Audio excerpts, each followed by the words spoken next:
I just wanted to come on here because I think it was my last video, or maybe it was my last short. I'm not sure, but I was having a hard time, and I just want to say how I'm doing so much better, and I've changed my mindset about a lot of things, and I just wanted to just come up here and just say thank you to those who responded to me and helped me out.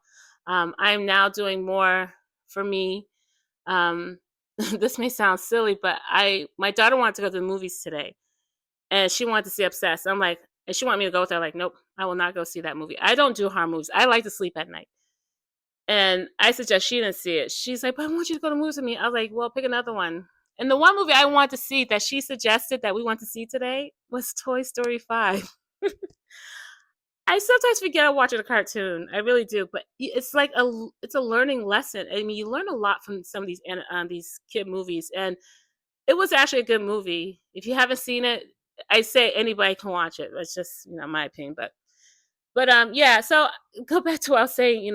I've changed my mindset a lot of things. Yes, you know I am a single mom, not by choice, because my husband passed away, and I am a widow, and I'm okay with that. I have to be okay with that. I mean, if I'm not, how am I going to live life? So I just want to say how I'm doing so much better. Um, and it's funny because my family is starting to see the shift in me, how I've changed my mindset. Because now I'm so positive because this place I'm living in now, I'm renting it. And about 3 weeks ago, my landlord said he has a buyer. So let me tell you the backstory real quick.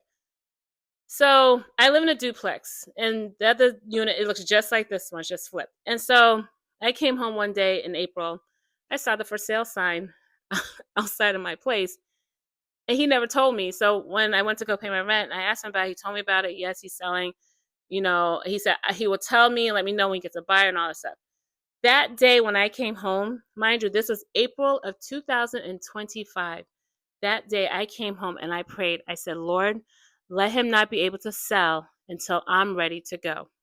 This house has been on the market for over a year. And just recently, about 3 weeks ago, he got a buyer. He's had open houses and all that stuff, but this is the first time he has a buyer.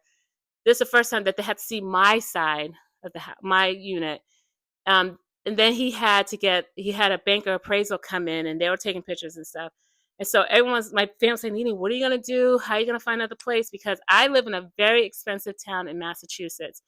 It's outside of Boston. It's a nice town, has a great school system. And I really don't want to move out of this town because my last two are in high school. Well, my youngest son, he'll be a freshman, and my youngest daughter will be a junior this year. And I don't want to pull them out to take them to another town, to another school when we're so close to finishing. So I have 4 more years here. And so everyone's like, well, Nadine, what are you gonna do? So because you're listening to people, you start, like, oh, I gotta do something. So I started looking. Even my landlord, he was saying, I suggest you start looking, just to see what's out there, because he said if they do buy, he doesn't know if they want to keep me. If I have to move out, So I started looking, and I can't find anything in my price range. I really can't.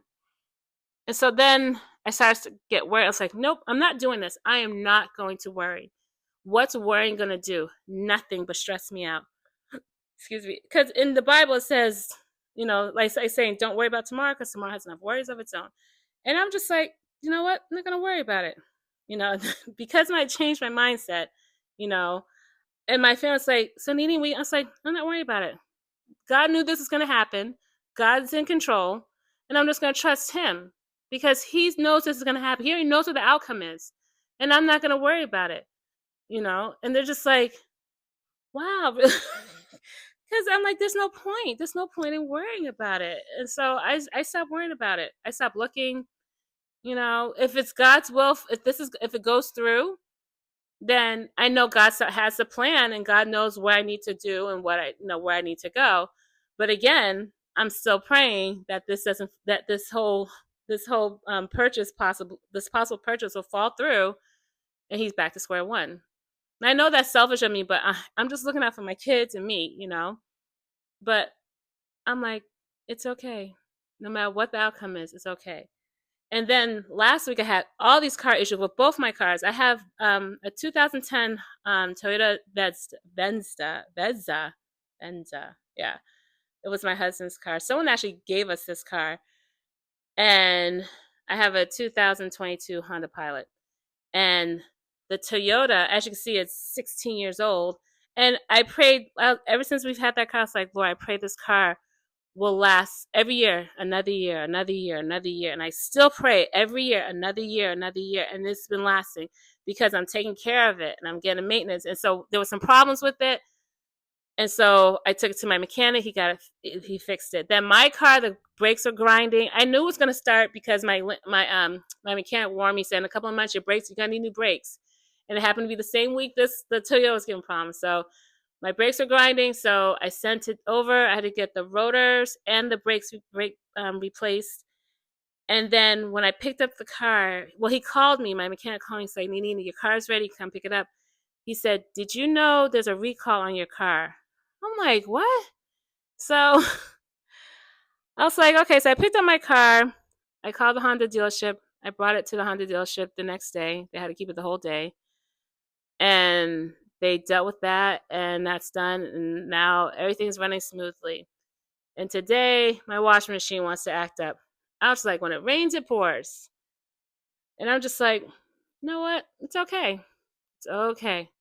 I'm not going to stress over it, because I was talking to my mom. She's like, you going to get a new washing machine? Like, nope. I go to the University of YouTube, figure it out. Turns out there's a diagnostic test on my washing machine.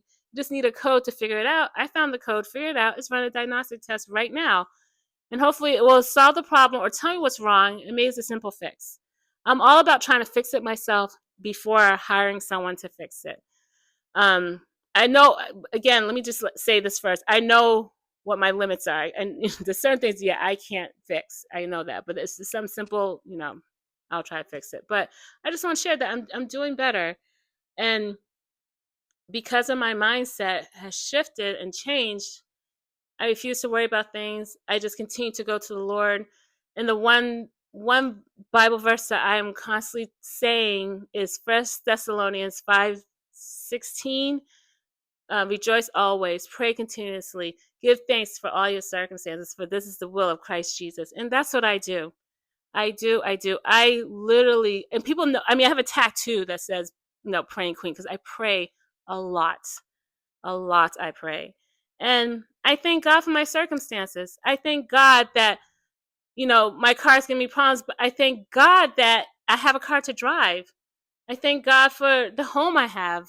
I could be homeless. I could be living with my parents. That's not a bad thing, but it's a small place. But I'm learning to be grateful for what I have and not worrying about the things I want or I need. Be grateful for what you have. And that's what I'm on here to say. I'm just grateful to God for everything he's done. And I tell people this all the time. If you don't know Christ, please get to know him. It'll be the best decision you'll ever make. If you want to study the Bible, my brother does a Bible study every Saturday at 10:30 Eastern time. And when I tell you I always get convicted, but yeah. But if you ever want to join, you don't have to show your face, you don't have to talk. You can just listen, learn more about Christ. But I'm learning to share my faith, even though that's like one of the hardest things for me to do, share my faith. I know I'm doing that now, but I'm talking about like in public. Like I went walking the other day and I felt in my spirit, this woman was standing waiting for the bus. I just hear, you should pray for her. I was like, yeah. And then I hear, no, go up to her and ask to pray for her. And I was like, nope. I'm not doing it. And I kept hearing that you need to pray for her. And I walked by her and I heard again, you need to pray for her. And I'm not saying God was talking to me audibly. It was in my spirit. And I literally turned around. I told the woman, it was a young lady. I was like, I don't mean to bother you, but I just feel like I need to pray for you. And she was like, no, you don't have to. I was like, no, I really feel like I need to pray for you. I promise I'll be quick. And she's like, okay. So I prayed for her. She's like, thank you so much. Like, no problem. And so I walked off. And I was just like, that was so hard. It was so hard to do. But I'm so glad I did it because I was being obedient to what God wanted me to do. But again, if this is your first time on my channel, thank you for joining. My name is Nadine, by the way, if I didn't share that. If you like what you see and hear, please subscribe. Give it a thumbs up. I do DIYs, hauls, talk about my life because I try to prevent people from making mistakes that I made, and hopefully I can be an inspiration to you. And till we meet again, have a very blessed day. Bye.